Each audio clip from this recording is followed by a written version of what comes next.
Y'all, is Hope at Crafty Hope, and we are going to make these earrings today as part of my chain link earring series. And I looked up and found that I had a fun little teardrop shaped bead that fit inside one of these teardrop shaped chain links. And it just took a couple of ingredients to make these. I've got that link, that bead, and ear wire. See how perfectly those all match? I'm so excited about this. And then I've got a little bit of vintage art metal wire. This is some 24 gauge. It's kind of thin, but that's perfect for wrapping it the way we're going to wrap it. And all we're going to do is cut a little length of this. This is way more than I need. This is probably at least 5 inches. I don't know, maybe 4 looking at it. I don't know. I knew it was more than I needed, and I prefer that to struggling with not having enough. So I'm going to start by inserting that wire into that bead and putting it about the middle way through the bead, so that it's even on either side. And then putting the bead in the middle of my chain link, just like that. So everything's all lined up and pretty.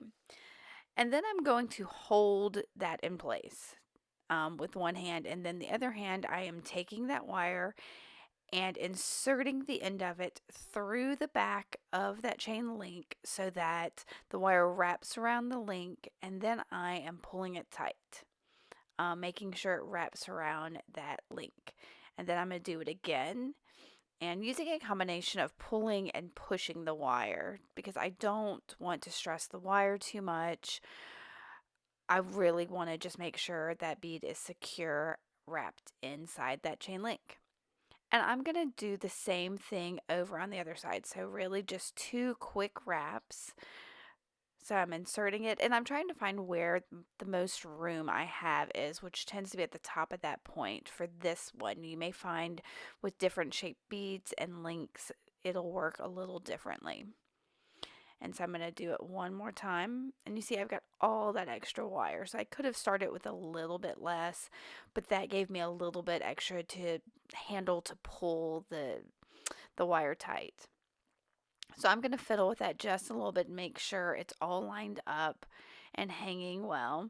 And then I'm going to flip it over and using my flush cutters, I'm going to trim that wire off as close as I can to that chain link on both sides. And then I'm going to use my chain nose pliers to push down the ends of that wire just a little bit to secure it, to make sure it's not loose and going to come unwrapped. And then from there, I'll use those same chain nose pliers to twist open the link on my ear wire. So just the little loop at the end of the ear wire, I am going to twist open. Now, you could use an jump ring and twist that open and attach the two, and that's fine. I'm just trying to make this as simple as possible to show you how easy it is to create these earrings. So I've twisted that open and I'm just slipping that on into that peak of that teardrop shape, and I'm going to twist close that loop, and that's it, guys. These earrings are made.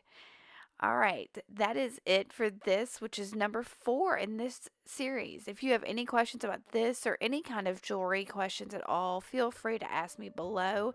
If you like this, give me a thumbs up and make sure to subscribe. Thanks for watching, y'all. Keep on crafting on. Bye.